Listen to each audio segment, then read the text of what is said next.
Naka-importante mga negosyo mo, meron kang Gasol brand, Regasco, Regasco. Batang Sisig, tsaka yung Le Fortunel, aesthetic, parang spa.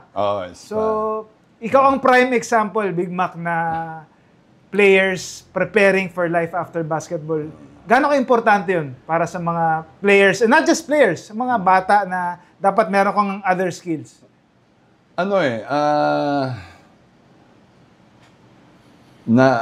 Nasanay, dumating kasi ako sa buhay na naramdaman ko yung gutom eh. Diba? Nagugutom ako eh. Diba? So, nung bata ako, diba? Tsaka nung growing up, ayoko nang magutom. Ayoko nang magutom. Ayoko kung never ako nangutang ng kahit sa kanino. Ayoko nang makitira sa bahay, di ba? So, alam ko yung hirap ng buhay. So, alam ko rin yung opportunity, minsan lang dumating sa career mo, di ba? Na ngayon, binigyan ako ng ganitong career na napa-bless ko, pero hindi ko siya sasayangin. Gagamitin ko siya for me to prepare myself in the future. Na paano nga, tama yung sinabi ni Coach Yeng, paano yung pagtapos na yung career mo? Diba? Ano nang mangyayari sa'yo?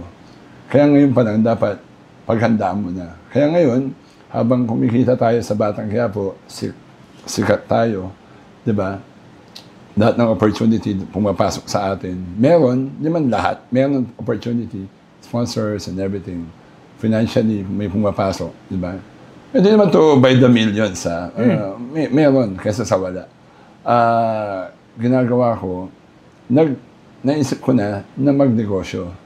And with the help of my sisters and my brothers, guided naman ako. Kasi bilang ako very busy, sila naman na nagmamanage. Kasi para din naman sa akin yun, bilang bunso nila, to make sure na I'm okay, the business is managed properly. At saka para na rin sa mga pamangkin ko na kahit paano nakakatulong ako sa kanila on how to open their minds in opening business at their young age, 'di ba? Para pagdating ng sila naman, 'di ba? Marunong na rin sila magnegosyo. So, ngayon endorser ako ng Regasco. Yun yung mga LPG tank. Endorser, celebrity endorser ako, si Mamot, si Ryan, si Ron Martin, si Coach Badong. Tapos kinuha rin nila si Coco Martin. So yung mga mukha namin, nasa Regasco. Lahat ng mga branches ng Regasco. Sabi ng ate ko, bakit hindi ka magnegosyo niyan? Yan. Kasi nandiyan yung mukha mo. Diba? Nandiyan yung mukha ni Coco. Ba't di ka magnegosyo niyan? Maganda yan. Tutulungan kita, i-manage natin yan. Kami sa mga magkakapatid, with respect sa ibang mga pamilya. We are a solid family. Hindi kami mag-aaway sa pera. Walang issue ng pera sa amin. Wala. Hindi naman kami mayayaman eh. We are hardworking brothers and sisters. Lahat kami may ginagawa kami. Nagtutulungan kami. So, I'm fully trusted ako sa mga kapatid ko. So, ang Regasco kasi LPG, tama-tama, papanood kami sa prime time ng mga bahay-bahay. Diba? Madaling ibenta ang Regasco dahil lahat magluluto eh. Necessity, kailangan talaga eh. So, natutuwa naman ako dahil incorporated yan sa show na ginagawa ko. Tapos, nandun pa yung mukha ni Coco. So, nagagamit ko yung kasikatan niya. Kasikatan namin, kasikatan ng show. So, very important sa akin na mapalago ko itong Regasco na to. It's only running for almost 2 months. And it's very promising. The owners, shout out kay Congressman Arnel T, diba, kay Ma'am Leslie, they're very helpful sa akin. Hands-on sila sa pagtulong sa akin. Dahil ako lang for now, ako lang ang celebrity endorser nila na may franchise. So, kaya yung tiwala nila sa akin, lalong dumoble, diba? Kasi naniniwala ako sa brand eh. Hindi lang ako endorser, I also believe in the brand. Tapos ngayon, so, yun, meron akong branch sa Rosario, Cavite. Taga-Cavite kasi ako, dito na ako nakatira. Dito ako nakabili bahay. Itong bahay na to, galing to sa, technically, galing sa Regasco to eh. Katas na gasol. Gasol. Okay. Anong nakuha ko doon, dito na yung pinabili ko ng bahay ko.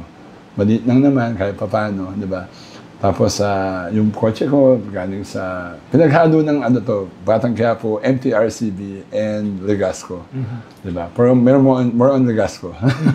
Tapos, kotse ko, Batang Quiapo, lahat yan, alam ko, lahat ng gamit ko, may mga pangalan yan, kung kanino nang galing. Talaga. Tapos yung Batang Sisig ko, una, ang pangalan nun, Big Mac Sisig. Okay. Kasi nahihirapan na makakuha na business permit kasi nga, incorporated sa McDonald's. Kasi pangalan ko. Oo nga na. Kaya nung pumasok ang Batang Quiapo, nagpaalam mo, okay, direct, pwede bang gamitin yung Big Mac's Batang Sisig? Kasi meron po akong Big Mac Sisig. Nahihirapan na sa mga business permit kasi nga conflict sa McDonald's. Binigyan niya ako ng bas-bas. Maliit na tindahan lang naman to. Nagka-franchise ako ng dalawa dito rin. Nasa Georgetown, tsaka sa isa sa Ligas. Isang maliit na lang naman, food cart lang naman, ng mga sisig. May partner ako doon, shoutout kay Ate Rhea Salise. So, running 4 years na siya. Okay naman, di man tayo yaman dyan. Pero at least, kahit paano, nabibigyan natin ng trabaho yung iilan, napapakain natin sila sa mumurahing sisig na masarap. Diba? So, maaari, at least meron akong opportunity na maabigay ng trabaho, maabigay ng extra income, di ba? Tapos mapatikim sa kanila yung sarap ng sisig namin. Tapos yung De Fortunel naman, na aesthetics, kaapasok lang yan. Actually, it's an endorsement, di ba? Tapos, shoutout kay Ma'am Fortune, she's the owner talaga. And then, they gave us a nice offer na you become a celebrity endorser at the same time, meron kang share. Sa may maliit na percent ka na share as a technically, you're an owner, di ba? And at least, may income na pumapasok. At the same time, libre ako sa lahat. At saka, libre din yung mga immediate family ko. Okay, nice. Di ba? Okay. And pag may kaibigan ako, ikaw, kung gusto mo, bibigay ito ng malaking discount. Oy, thank you. Nasa Binondo lang siya. Binondo, okay. So, shoutout kay Ma'am Fortune. So, at least, abang nandito ako tinatamasa ko yung kasikatan ng Batang Quiapo, na ma-maximize ko na nagninegosyo ako. Meron akong extra income. Sa ngayon, wala pa naman actually. Pero it's gonna, konti ng panahon, 1 year siguro, may babalik na, may papasok na pera sa akin padating ng di ba? Lalo na pag wala na tayong show, di ba? Pero ang balita ko, ang Batang Quiapo daw, 10 taon daw. Yun ang importante. So siguro, pabalik mo dito, mga 7th floor na itong bongga ng bahay ko. Nice, diba? Nice. So, yun. Sana maging, makatulong ako sa mga viewers mo na nakikita natin na, masarap mangarap. Libre mangarap eh. Mangarap kung maging PBA player. Pero wag kang mangarap ng isa lang. Damihan mo yung pangarap mo. Diba? Na pangarap mo maging artista, dagdag mo yan. Pangarap mo maging businessman, dagdag mo yan. Pangarap mong tumulong sa tao, politician, dagdag mo yan. Don't focus on one dream. Keep dreaming. The dream never stops. Diba? And lalo na sa mga PBA player, sa mga bata na gusto maging PBA player, go, do it. Ang PBA, na natin yan. Kasama na sa pang-araw-araw natin yan. Pero when you're there, do the best you can. Be another Junmar Fajardo, be another Jimmy Alapag, di ba? And if you can't, pero while you're there, maximize mo, think of another career na could help you moving forward.